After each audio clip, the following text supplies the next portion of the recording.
Como decían nuestros precursores en los medios de comunicación, los locutores que venían del siglo XIX, del siglo XX, y como si todo esto fuera poco, ¿se acuerdan de aquella muletilla? Tenemos aquí al doctor Carlos Sánchez Berzaín con el tema latinoamericano, pero específicamente lo que está ocurriendo en Bolivia, su país de origen, en Colombia, el nuevo risorgimento de Lula da Silva. Pero vamos primero con lo que está pasando en Bolivia, que hace días no hablamos de ese país tan querido y tan importante.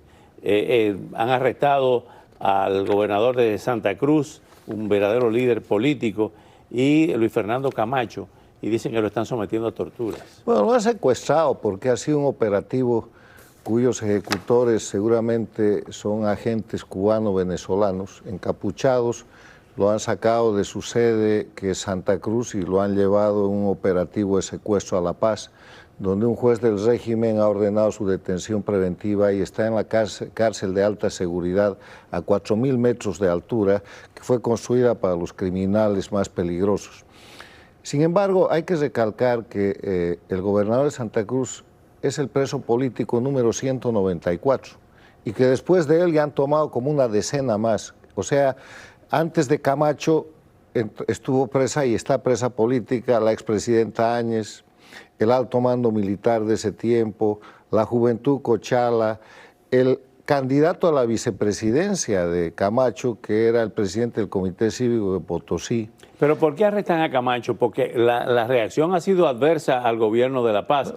Potosí se está uniendo en las últimas horas a Santa Cruz. Lo arrestan con la narrativa falsificada de que el año 2019, cuando Evo Morales renunció, eso fue golpe de Estado. Este es el famoso caso Golpe, por el que ya está condenada la expresidenta Áñez. O sea, esto es castrochavismo puro y duro, ejecutado por un gobierno dictatorial, que además está acostumbrado a hacer esto. El año 2008, cuando Evo Morales imponía su Estado plurinacional, de la misma manera capturó al gobernador de Pando, el señor Leopoldo Fernández, y lo tuvo preso hasta el año 2019. O sea, estos son terrorismo de Estado, que quiere decir infundir con actos de gobierno, con crímenes cometidos desde el gobierno, miedo a la población para que de esa manera hayan conductas de sometimiento. Igualito que en Cuba después del 11 de julio, igualito que todos los presos políticos en Nicaragua y que la tortura y los presos políticos de Venezuela. No es diferente. Ahora, hay una reacción popular muy grande, que es creciente y que es resistencia civil, mientras la oposición de Bolivia cumple un papel cuasi funcional o funcional diciendo que hay que garantizarle el debido proceso, que son excesos policiales, que es un problema de justicia. No, señores, es un problema de dictadura, porque en Bolivia depende de la dictadura, el poder judicial, la policía, todos los atropellos que están cometiendo son responsabilidad de la dictadura y además son patente cubano-venezolana. Ahora bien, en Colombia se complica la situación para Gustavo Petro, ¿cree usted? Cuando el 31 de diciembre, algunos dicen que bajo los efectos de libaciones de bebidas espirituosas, dijo que había llegado a un acuerdo para la paz total con el ELN. Horas después, el ELN o días después, dice que no es cierto de ese acuerdo y el gobierno convoca una conferencia de prensa en el día de hoy donde rompe cualquier tipo de acuerdo o de negociación con el Ejército de Liberación Nacional. El problema es que el ELN es una organización criminal.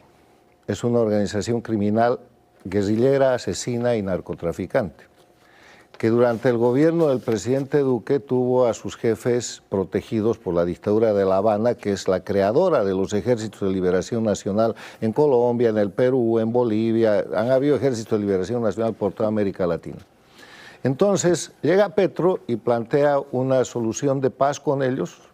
Eso es visto como una de las acciones del candidato pro-castrochavista que es Petro, y lleva adelante esta ilusión de negociar con el crimen organizado para convertir el crimen organizado en política, como hizo el presidente Santos con las FARC. Secuestradores, violadores, narcotraficantes están en el Congreso y son políticos, hoy día no son criminales. Pero hay un pequeño detalle.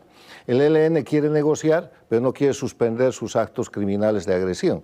Entonces, la institucionalidad colombiana obliga al gobierno de Petro a suspender esa negociación. No puede haber un mecanismo en el cual, negociando con el crimen organizado quiera seguir cometiendo crímenes, agresiones, secuestros, narcotráfico, mientras negocie con el gobierno.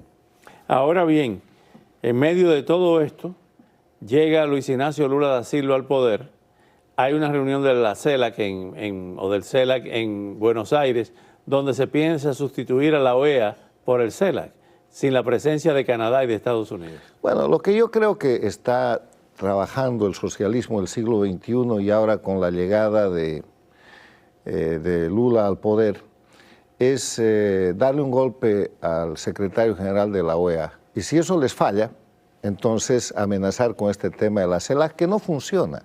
La Organización de Estados Americanos tiene una institucionalidad muy fuerte y lo que ellos tienen es un secretario general que ha cumplido en términos de principios y de defensa de la libertad y la democracia, por lo menos los enunciados y los principios de la Carta Democrática Interamericana. No es el sometido de los 10 años de la administración insulsa en la OEA. Entonces lo tienen en la mira, porque así es Almagro el que ha dicho que Cuba es una dictadura jinetera, el que ha hecho no uno, sino varios informes señalando a Venezuela como dictadura, el que censura la dictadura de Nicaragua y el que certifica el fraude electoral de Evo Morales el 2019. Quieren su cabeza. Y para eso la CELAC es un juego de presión para tratar de obligar a Estados Unidos y Canadá a prescindir de Almagro, a quitarle el piso a Almagro y tomar de parte del castrochavismo la Organización de Estados Americanos. La CELAC no sirve para nada. Este es el proceso de conspiración contra el secretario general. En medio de todo esto, el origen político y de asesoría de todas esas dictaduras, que es La Habana, está en una profunda crisis. El dueño. El dueño, pero está en una profunda crisis. Sí. Que muchos consideran terminal e irreversible. Bueno, el tema es que La Habana ya debió haber caído. Este año esa dictadura cumplió 64 años. Pero los líderes democráticos de las Américas y el mundo no están cumpliendo su obligación de hacer respetar el ordenamiento jurídico internacional. La Habana es la organización más antigua de crimen organizado, comete delitos de lesa humanidad desde hace 64 años y tiene impunidad. Fidel Castro ha muerto en la impunidad. Y los líderes del mundo, en lugar de ayudar a la resistencia civil cubana, que lo único que necesita son sanciones inhabilitantes, sanciones efectivas y el cumplimiento desde la Carta de las Naciones Unidas, pasando por lo que es el Estatuto de Roma y terminando con lo que es la Convención de Palermo contra el crimen organizado transnacional, incluyendo la Carta Democrática Interamericana, lo que hacen los gobiernos es dictar medidas políticas para sostener al régimen de La Habana, tratando a ese grupo de delincuentes que están afectando la democracia y la paz en todas las Américas y en parte del mundo como si fueran dignatarios de Estado. No pueden ser que los dictadores tengan condición de inmunidad soberana y tengan condición de jefes de Estado protegidos por todos los privilegios que tienen los presidentes democráticos. Perú amaneció hoy, miércoles, con un paro nacional promovido por diferentes organizaciones. Hay bloqueos de carreteras para echar a Boluarte del poder. Bueno, eso es en el Cusco y en Puno, que es la zona limítrofe con Bolivia. Esa es la operación del castrochavismo liderado por Evo Morales en esa zona, tratando de desestabilizar al gobierno del Perú para imponer el mismo mensaje que han impuesto el 2019. Todo el mundo ha visto que Castillo dio un golpe de Estado y que fue destituido. Están diciendo que él es víctima del golpe de Estado para repetir la narrativa falsificada de Bolivia, donde Evo Morales, falsificador, fraudulento y renunciante, resulta ser la víctima de un fraude, de un golpe de Estado que nunca existió. De perseguidor en perseguidor. Están en esa dinámica y el Perú es hoy día su zona de operación, con la operación directa desde Bolivia al Cusco y a Puno.